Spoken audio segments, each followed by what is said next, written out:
आम्बेडकर और पेरियार की बौद्धिक मैत्री। जय भीम दोस्तों। डॉक्टर भीमराव अंबेडकर और पेरियार रामास्वामी दलितों के उत्थान और दलित राजनीति के दो ध्रुव हुए।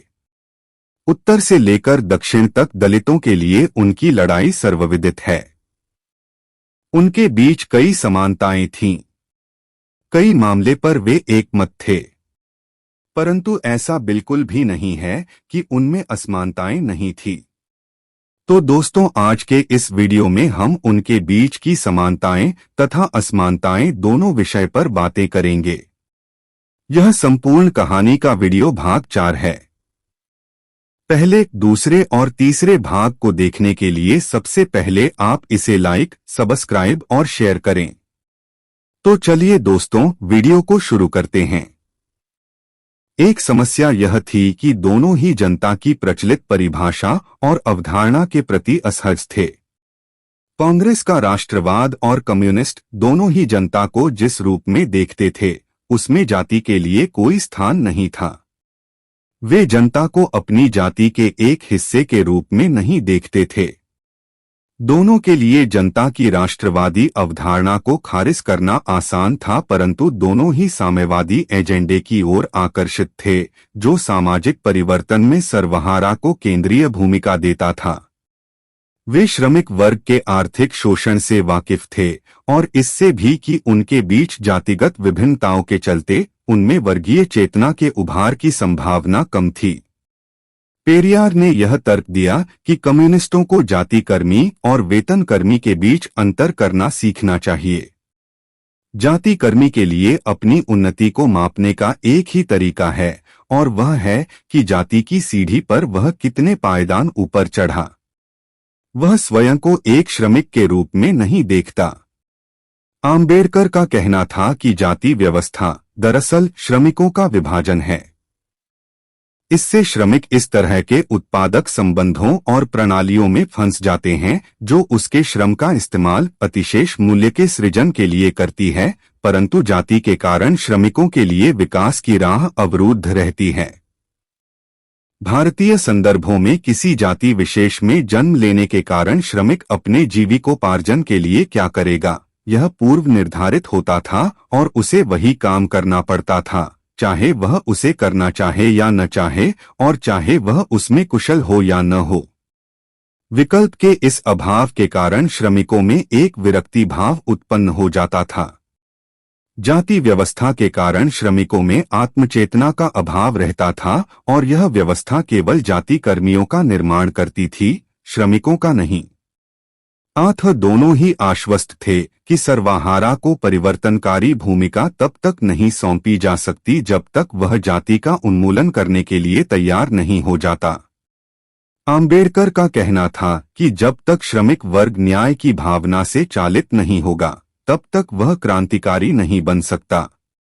इस तरह दोनों ने ही कम्युनिस्टों की श्रमिक वर्ग में आस्था की कटु और तीक्ष्ण आलोचना की। उनका कहना था कि श्रमिकों की भलाई की इच्छा रखने वालों में जाति के उन्मूलन के प्रति प्रतिबद्धता आवश्यक है। दोनों जीवन पर्यंत इसी विचार को प्रतिपादित करते रहे। एक तरह से वे ऐतिहासिक परिवर्तन के लिए एक आदर्श एजेंट की तलाश में थे।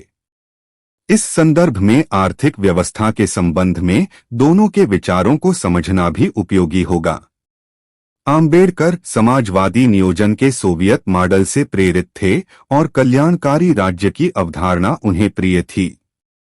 कल्याणकारी राज्य से उनका आशय विश्वव्यापी मंदी के दौर के बाद के ग्रेट ब्रिटेन से था। लंदन में विद्यार्थी के तौर पर वे फेबियन समाजवाद से प्रभावित थे, जो राज्य से यह उम्मीद रखता था कि वह समाज में संसाधनों का न्यायपूर्ण बंटवारा करे। परंतु आम्बेडकर ने अपने इन विचारों में भारतीय संदर्भ में कुछ परिवर्तन किए। वे न्यायपूर्ण अर्थव्यवस्था, सोवियत संघ की तरह सामूहिक खेती और राजकीय स्वामित्व के उद्योग तो चाहते थे, परंतु इसके साथ ही वे यह भी चाहते थे कि अर्थव्यवस्था में निजी उद्यमियों के प्रयासों के लिए भी स्थान हो।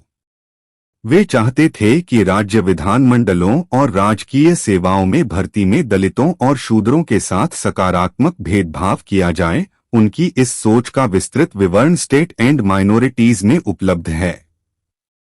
पेरियार भी समाजवाद की ओर आकर्षित थे और सन 1950 के दशक में उनके द्रविडर कशगम ने अपने श्रमिक संगठन की स्थापना की।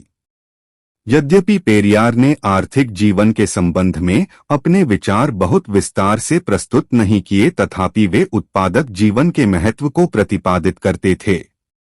वे चाहते थे कि औद्योगिकीकरण के जरिए देश की प्रगति हो और आम्बेडकर की तरह आरक्षण के जरिए राज्य के संस्थानों में गैर ब्राह्मणों और दलितों की उपस्थिति को बढ़ाने के हामी थे।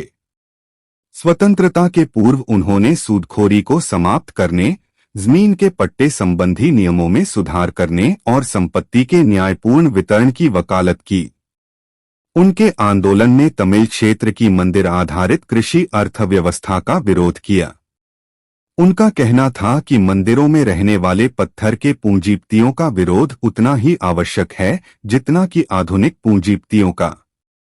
द्रविड़स्तान की अपनी मांग के संदर्भ में पेरियार ने भारत में बनियों की निर्णायककारी भूमिका का विरोध किया। यह मानने का कोई कारण नहीं है कि आगामी वर्षों में उन्होंने आर्थिक दृष्टि से न्यायपूर्ण समाज के निर्माण के अपने स्वप्न को त्याग दिया था, यद्यपि उन्होंने उसे कोई विशिष्ट आकार या राजनीतिक स्वरूप नहीं दिया। असीम करुणा और अस्तित्ववादी शंका।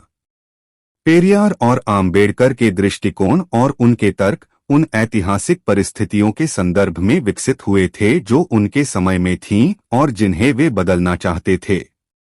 इस तरह उनके आसपास की दुनिया के प्रति उनकी प्रतिक्रियाएं तत्कालीन संदर्भों पर आधारित थीं। वे विवादित थीं, उत्पादक थीं, दार्शनिक थीं और विचारात्मक थीं। वे दोनों उस आदर्श क्षितिज की ओर देख रहे थे जिसके प्रकाश में वर्तमान को तोला और पुनर्निर्मित किया जा सके। आम्बेडकर के लिए यह आदर्श था स्वतंत्रता, समानता और बंधुत्व और अंतः मैत्री की बौद्ध परिकल्पना। पेरियार यह मानते थे कि मानव में इतना विवेक है कि वह चीजों को समझ सके, उनका आकलन कर सके और न्यायपूर्ण समाज की स्थापना कर सके। एक में असीम करुणा थी तो दूसरा अस्तित्ववादी शंकाओं से ग्रस्त था। इसलिए वे अपने समय से जुड़े रहे, यद्यपि उन्होंने उनके काल द्वारा उन पर थोपी गई सीमाओं के आगे समर्पण नहीं किया। आम्बेडकर और पेरियार अपने मतभेदों और अपनी निर्विवाद समानताओं के चलते दलित और शूद्र समुदायों द्वारा आधुनिकता को अंगीकार करने के प्रतीक हैं और उनकी विश्वदृष्टि से आकर्षित व्यक्तियों, विशेषकर वे जो जाति व्यवस्था के शिकार हैं, के लिए प्रेरणास्रोत है। दोनों ही अब इतिहास हैं, परंतु हमें उनके विचारों को याद रखना चाहिए और उनके विचारों की ऐतिहासिक संभावनाओं और आदर्शवादी चरित्र की पड़ताल करनी चाहिए। यदि वीडियो पसंद आई है तो इसे लाइक, सब्सक्राइब और शेयर करें तथा कमेंट में अपनी पहचान जरूर दें। धन्यवाद।